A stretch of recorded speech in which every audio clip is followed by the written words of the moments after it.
Hello, मैं doctor रक्षा। आपको इससे पहले वीडियो में मैंने बताया था दुनिया की नंबर 1 डाइट के बारे में, जिसे कहते हैं डैश डाइट। और आज मैं आपको बताऊंगी कि पॉलीसिस्टिक ओवेरियन डिजीज के लिए हमें स्पेशल कैसा डाइट लेना चाहिए और क्या फॉलो करना चाहिए। तो जैसा कि मैंने पहले भी कहा है और मैं हर बार बताती हूँ कि आपका सबसे ज़्यादा ज़रूरी है लाइफस्टाइल मॉडिफिकेशन। ये आपका फर्स्ट लाइन ट्रीटमेंट होता है पॉलीसिस्टिक ओवेरियन डिजीज के लिए। अगर आप ठीक से खाना खाएंगे तो आपके बॉडी के हार्मोन्स काफ़ी हद तक सही मात्रा में काम करेंगे। ठीक है, इसमें सबसे इम्पोर्टेंट आता है इंसुलिन हार्मोन की गड़बड़ी। अगर आप ज़्यादा शुगर इनटेक करते हैं, सिंपल कार्बोहाइड्रेट्स लेते हैं, तो बॉडी के अंदर पीक आती है शुगर की, जिसके कारण इंसुलिन हार्मोन बढ़ने लगता है। और अगर इंसुलिन हार्मोन तेजी से निकलेगा और आप बार बार शुगर लेंगे तो पीसीओडी के अंदर क्या होता है, एक तरीके से इंसुलिन रेजिस्टेंस होती है। यानी कि आपका इंसुलिन हार्मोन बहुत ज़्यादा निकलता है लेकिन वो काम बहुत कम मात्रा में कर पाता है और फिर वो कुछ ही कम अमाउंट ऑफ शुगर को डाइजेस्ट कर पाता है। कम अमाउंट ऑफ शुगर यूटिलाइज होती है और ज़्यादा से ज़्यादा शुगर वेस्ट होती है और बॉडी में एडिपोज टिश्यू के अंदर या स्टोर में चली जाती है। ठीक है, उसको प्रिवेंट करने के लिए हमें सबसे पहले ध्यान देना है कि हम जो भी डाइट खाते हैं उसके अंदर हमारा कार्बोहाइड्रेट कम हो। पहले तो हमारा कार्बोहाइड्रेट कम होना चाहिए और उस कम कार्बोहाइड्रेट में भी क्वालिटी कार्बोहाइड्रेट ज़्यादा होना चाहिए। खाने में हम 3 प्रकार की चीज़ें लेते हैं: प्रोटीन्स, कार्बोहाइड्रेट्स एंड फैट्स। तो सबसे पहले हम बात करेंगे कि पीसीओडी के अंदर हम किस तरह का कार्बोहाइड्रेट लें और कितने अमाउंट में लें। जनरली कार्बोहाइड्रेट्स हमें लेना है 40 to 50%, प्रोटीन्स हमें लेने हैं अप टू 30% और फैट्स हमें लेना है 20 से 30%। तो जो हम कार्बोहाइड्रेट्स ले रहे हैं उसकी क्वालिटी पे हमको सबसे ज़्यादा ध्यान देना है। अगर ये कॉम्प्लेक्स कार्बोहाइड्रेट होंगे, जैसे कि आपके फ्रूट्स में, वेजिटेबल्स के अंदर और आपके दाल में, स्प्राउट्स के अंदर, आपके डिफरेंट वेजिटेबल्स, नट्स के अंदर, हर चीज़ के अंदर एक रिक्वायर्ड प्रोटीन, कार्बोहाइड्रेट और फैट कॉम्बिनेशन होता है। तो आपको गूगल करना है कि किसके अंदर कितना प्रोटीन, कितना कार्बोहाइड्रेट है। और कार्बोहाइड्रेट में भी वो वाला कार्बोहाइड्रेट जो कॉम्प्लेक्स कार्बोहाइड्रेट है, क्योंकि इसका ग्लाइसेमिक इंडेक्स कम होता है। कॉम्प्लेक्स कार्बोहाइड्रेट वो होते हैं जो रिफाइंड नहीं होते, जैसे कि रिफाइंड शुगर, मैदा। इनके अंदर जो कार्बोहाइड्रेट होगा, शहद, गुड़, ये डायरेक्ट कार्बोहाइड्रेट्स होंगे, ये सिंपल कार्बोहाइड्रेट्स होंगे। ये शुगर की पीक को तेजी से ब्लड में बढ़ाएंगे और उसके कारण इंसुलिन की पीक तेजी से बढ़ेगी।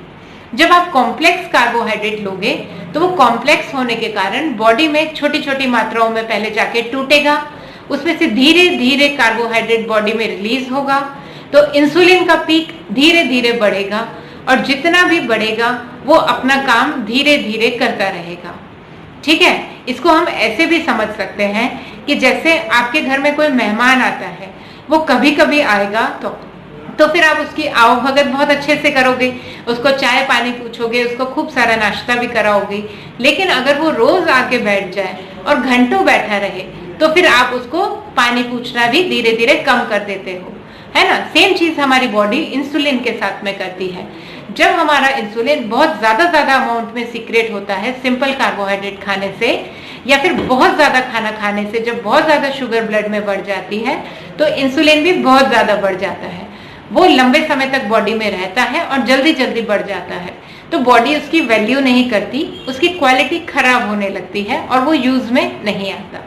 ठीक है, तो हमें आज से ध्यान रखना है कि हम ज्यादा से ज्यादा कॉम्प्लेक्स कार्बोहाइड्रेट्स को खाएं ताकि हमारा ब्लड शुगर लंबे समय तक मेंटेन रहे। कार्बोहाइड्रेट्स के बाद हम बात करेंगे प्रोटीन्स की। तो हमारे लिए इतना जानना सफिशिएंट है कि जितना केजी हमारा वेट है हमें उतना ग्राम प्रोटीन पर डे खाना है। तो अगर हमारा वेट 80 केजी है तो हमें 80 ग्राम पर डे का प्रोटीन लेना है। ठीक है, 100 केजीज है तो 100 ग्राम प्रोटीन पर डे लेना है। वेजिटेरियंस के लिए परेशानी होती है कि वो अपना इतना सारा प्रोटीन कैसे पूरा करें। नॉन वेजिटेरियंस के लिए प्रोटीन कंटेंट पूरा करना इजी होता है। नॉन वेजिटेरियंस एग से प्रोटीन ले सकते हैं। एग क्वालिटी प्रोटीन होता है और आप दिन के 4 से 5 एग व्हाइट खा सकते हैं। फिश ले सकते हैं, लीन मीट ले सकते हैं, चिकन ले सकते हैं। अगर आप वेजिटेरियन हैं तो आपको सोया प्रोटीन ज्यादा लेना है। 100 ग्राम सोया के अंदर 100 ग्राम सोया चंक्स के अंदर 50 ग्राम प्रोटीन होता है, जो कि काफी है वेजिटेरियंस के लिए। 50 ग्राम आपने यहाँ से पूरा करा, बाकी रिक्वायर्ड अमाउंट ऑफ प्रोटीन आप मिल्क, पनीर, दही, छाछ, स्प्राउट्स, दाल, नट्स, इनसे पूरा कर सकते हैं। वेजिटेरियंस के पास एसेंशियल अमीनो एसिड्स वाले 2 ही कॉम्बिनेशन है, सोया चंक्स और मिल्क प्रोटीन। मैं कभी भी अपने पेशेंट्स को मिल्क देने से मना नहीं करती हूँ। मेरे डाइट प्लान में मिल्क एक एसेंशियल पार्ट होता है। आप जनरली 300 to 500 या 800 ml तक भी मिल्क ले सकते हैं, डिपेंडिंग अपॉन कि आप अपना प्रोटीन कंटेंट कहाँ से पूरा कर रहे हैं और आपके फैट सोर्सेज क्या क्या है। इसके अलावा फैट्स के अंदर ओमेगा 3 खाना हमारे लिए बहुत ज्यादा जरूरी है। ओमेगा 3 एंटी इन्फ्लेमेटरी होता है, ये हमारे हार्ट हेल्थ के लिए सबसे जरूरी होता है। तो आपका जो 20 to 25% फैट्स आप डेली इंटेक जो करोगे, कोशिश करो कि वो सीड्स और नट्स से होना चाहिए और थोड़ा बहुत फैट आपके मिल्क से आ जाएगा। इसके अलावा आपको डायरेक्ट सैचुरेटेड फैट्स कम से कम खाने हैं। नेक्स्ट आता है, कितना भी आप ग्रीन वेजिटेबल्स ले सकते हो, क्योंकि वेजिटेबल्स के अंदर प्रोटीन और कार्बोहाइड्रेट का रेशो 1:2 होना चाहिए और हमें यही रेशो खाना होता है। जनरली आपका जितना वेट है, अगर आपका 80 kg वेट है तो 80 × 10 यानी कि आप 800 ग्राम्स वेजिटेबल्स डेली का खा सकते हो। इतना आपको खाना ही चाहिए। और अच्छी तरीके से अगर आप खाना चाहें तो 400 मिलीग्राम आप बॉइल्ड वेजिटेबल खाइए, 400 मिलीग्राम आप रॉ वेजिटेबल्स खाइए। जब आप वेजिटेबल्स को पका के खाते हैं तो उसको पकाने का जो तरीका है उस पर विशेष ध्यान दीजिए, क्योंकि ज्यादा से ज्यादा मिनरल्स और प्रोटीन्स ज्यादा हीट पर पकाने से, बॉईल करने से, मिर्च मसाले तेल डालने से डैमेज हो जाते हैं। बेटर है कि आप सैलेड फॉर्म में रॉ वेजिटेबल्स या बॉइल्ड वेजिटेबल्स को ज्यादा से ज्यादा डाइट में इंक्लूड करें। तो ये हो गया हमारा पीसीओडी के लिए डाइट। इसके अलावा हमें काफी सारा पानी पीना होता है। 20 किलो के लिए हमें 1 लीटर पानी पीना होता है। तो अगर आप 70 kg के हैं तो आपको कम से कम 3.5 लीटर पानी पीना है। 80 kg हैं तो आपको 4 लीटर पानी पीना है। पानी पीने का भी तरीका होता है कि ज्यादा से ज्यादा पानी आपको सवेरे 10 बजे से पहले पी लेना है और रात के 8 बजे बाद कम पानी पीना है, ताकि आपकी बॉडी में वाटर रिटेंशन कम से कम हो। ठीक है, तो ये था हमारा पीसीओडी के लिए डाइट प्लान।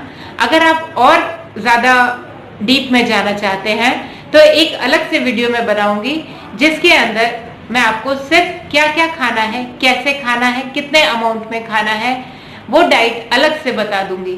ये था एक जनरलाइज्ड डाइट प्लान। अगर आपने ये खाना सीख लिया तो आप अपना डाइट में डेली एक्सपेरिमेंट कर सकते हैं और डेली बदल बदल के डाइट ले सकते हैं। ठीक है।